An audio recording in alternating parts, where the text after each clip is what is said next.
Good morning and welcome back to Redirecting.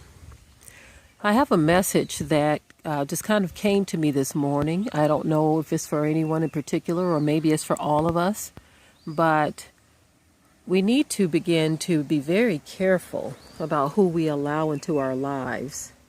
Sometimes I think we make haphazard selections with who we allow into our company, our space, our homes, our environment, and into our lives overall.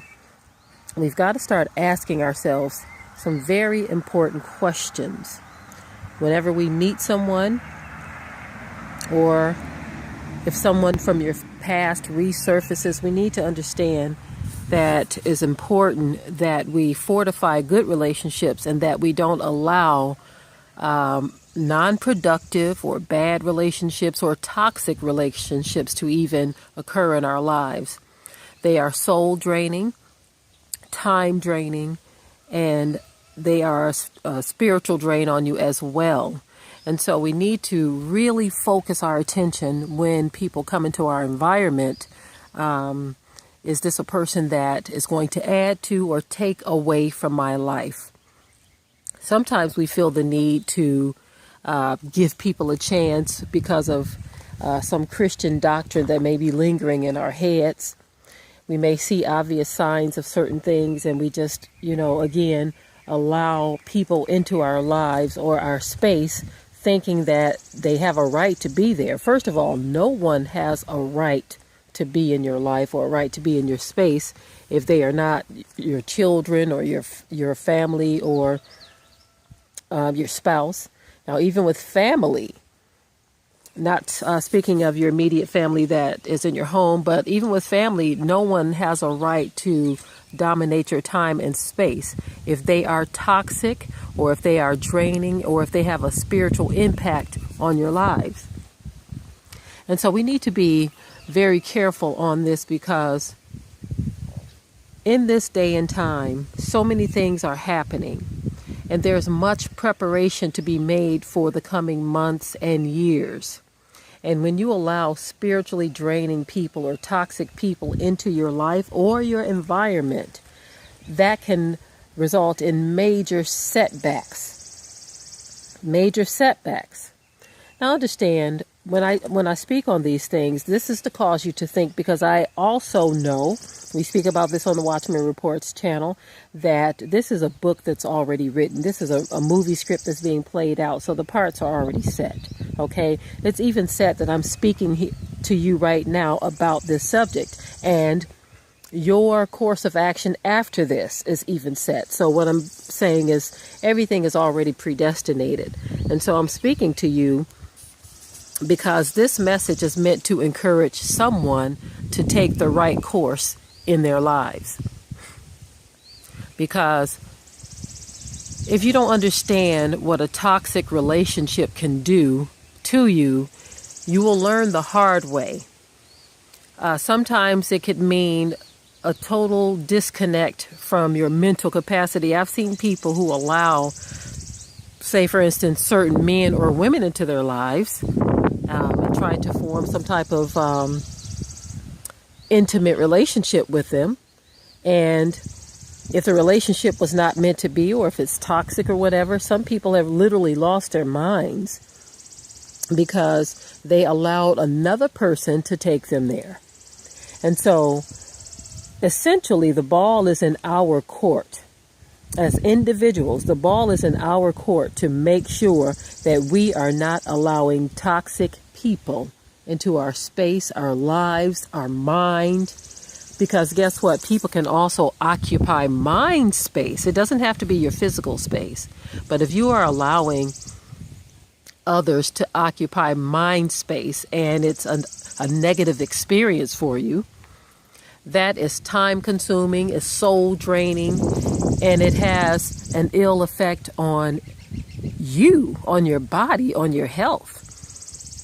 All of these things are very important, and we must start taking a more proactive approach to the protection of our vessel, of our minds, our hearts, our souls, our bodies. Just like you know that a healthy diet of what you eat is important, We have to understand mental health is just as important. And if you are feeding on thoughts or things or allowing other people to inject thoughts that are negative, toxic, wasteful, empty, if you're allowing people to do that, then you are essentially eating the wrong mental health diet. Understand where I'm coming from when I say this. You can have a person in your life that may essentially not be a bad person, but just say that they are extremely negative. They have nothing positive to say about anything. And they're just always so blue and so down, and they won't even adhere to your thoughts of encouragement. But they want to stay in this low place. They want to stay in this low place, and they want to bring you there with them.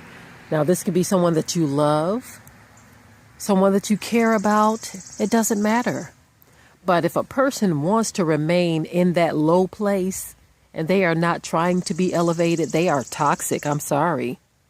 We think that we are supposed to continue to allow people to bring us down to that low place. Now, don't get me wrong. Let me clarify, because sometimes our people overthink things, and they will take away the wrong message from something you're saying. If a person is going through bereavement, if they're going through a difficult time in their lives, if they are having a current struggle, okay, that's different. We are supposed to bear one another's burdens. We are supposed to help to lift one another up, and we are to bear the infirmities of the weak. It says, let the strong bear the infirmities of the weak. Okay, I'm not talking about that. In those cases, we are to be there for one another, loving and nurturing and bringing back to mental health, bringing back to a safe, healthy mental health. The kind of people I'm referring to when I say you don't want to be around them is people who are just negative. You've known them for 5, 10, 15, 20 years, and they don't have anything positive to say about anything. They don't like the way somebody's dressed. They don't like the way the sun is shining today. Oh, it's cold. Oh, it's hot. And I mean in a complaining way. Not a person who's saying, ooh, it's kind of chilly today. You know what I mean. You can kind of understand where I'm coming from when I say this. And I hope the wind is not going to interfere with the audio too much. It's a very, very beautiful morning, gentle breeze out here, but sometimes the wind can interfere with the sound of the video, but I'm going to carry on. But there are people who just find something negative in anything, and I don't mean just a statement that's made from time to time, because we've all said, ooh, it's hot today, or it's kind of chilly today. We've all said that. But a person who has a negative vibe, you can kind of feel that vibe. If you are one of those who are very sensitive to spirits and very sensitive to environment, you have a discerning nature, you can kind of peer into a person's eyes and know what's going on, or you can kind of look at their face and make a determination of what's going on with them. Some of us are like that. We can kind of read people very well, okay? So you know if a person is just making a statement, or if this is just a part of their attitude. You cannot be around people like that, because it will be spiritually draining on you, and it will cause major setbacks for you. Now, some people have had major setbacks in their whole life, meaning they have allowed toxic people into their environment, whether it was their home, had a relationship with them, husband, wife, boyfriend, girlfriend, whatever. You've allowed toxic people into your life, or you've allowed someone to move into your home that shouldn't have been there. And then all of a sudden, all hell breaks loose, and everything in and around your life seems to be in utter turmoil. Nothing seems to go right. Everything seems to just crumble. That's because people bring spirits with them. Some of you all may not believe in that, but people can bring spirits into your environment. And these spirits can interrupt the flow of how your life is going to go. You don't want your flow to be interrupted because you did not take an active role in determining if a person is a right fit for you. Even friendships. Oh, I grew up with her though.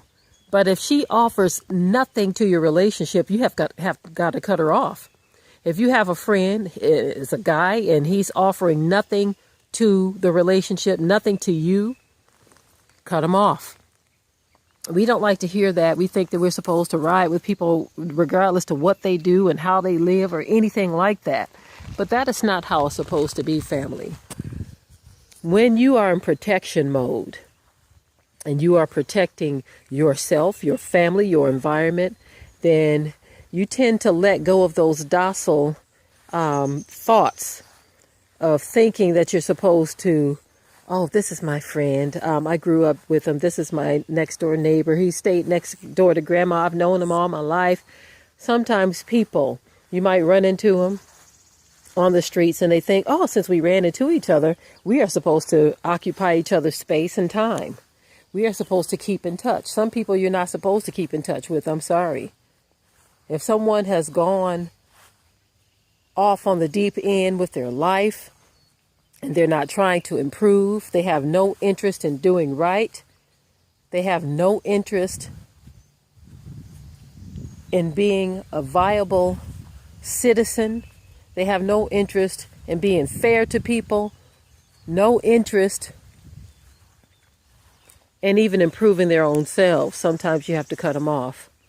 I have seen where you can allow a person into your life and that person's presence could set you back years. We've all heard the stories of people who have been set back decades.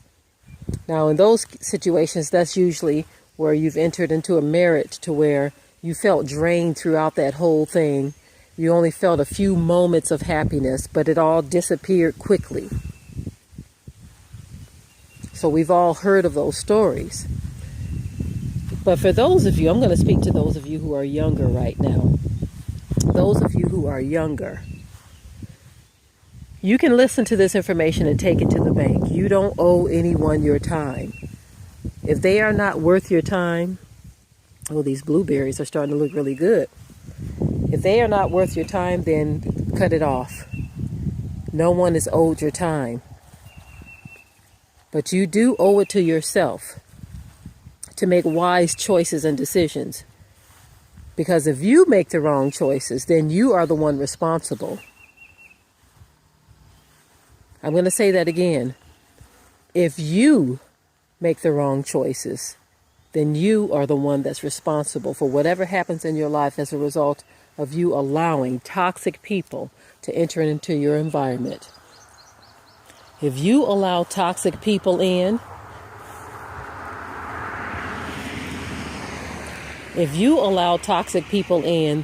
then it is your fault because you are not analyzing these people. And some of you may say, well, that's judging.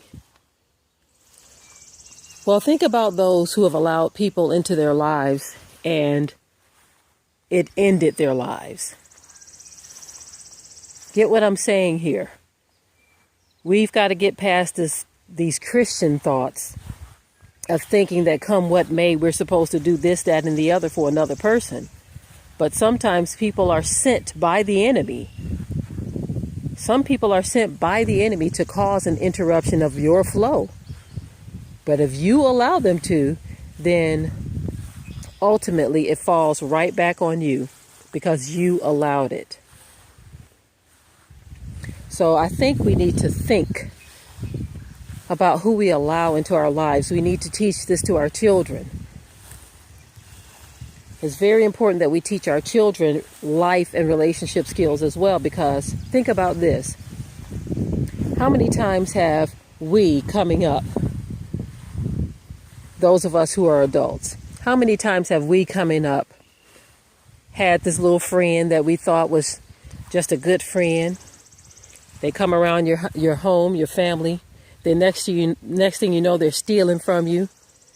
Your mom is telling you, don't bring this person around here anymore. They're trouble and all of this kind of stuff because We thought we wanted this person to be a friend, but this person wasn't even friend material.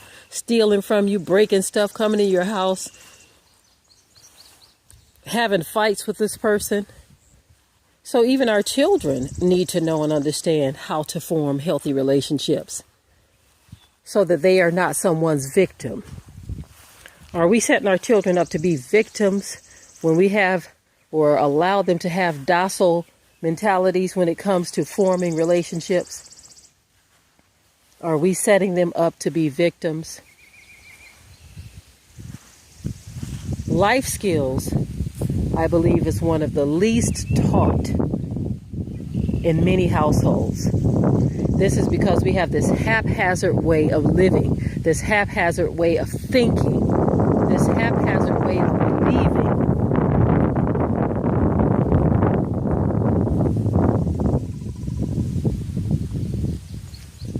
Our way of thinking is being shaped and formed by societal norms, but not what's required of us. What is required of us is quite different than societal norms. Societal norms will have you thinking that it's okay to allow a person who is a sexual deviant to come in and teach small children about relationships. Now we see that happening. That's a whole other subject. I just wanted to give you an idea of what I mean. These things are becoming very normal in society. And you're the oddity now to these people if you don't agree with these societal norms. They call you the oddity. They call you the troublemaker. But what we've got to do is we've got to take an active role in protecting our minds, protecting our environment, protecting our children, our space, our lives. We've got to take an active role. And this docile role of just allowing anybody, just for the sake of whatever it is that you think you're supposed to do, we've got to squash that and squash it fast. You are in control of who you allow into your space. So if you bring people in that are not worthy, then the ball is in your court, and the fault and the blame lies with you. It is what it is, family. It is what it is. Even if you've never been involved in a relationship, a friendship, or anything like that, that wasn't good or solid, you may know someone who has been, and you can see the deep effects that will have on a person. But we owe it to ourselves to be more active in the protection of who we are. I don't know who this message was for. Like I said early on, it may have been for all of us. But in this day and time, we cannot afford to be haphazard and allowing people to come in and interrupt the flow of our lives. Okay, family, with that, I will say shalom.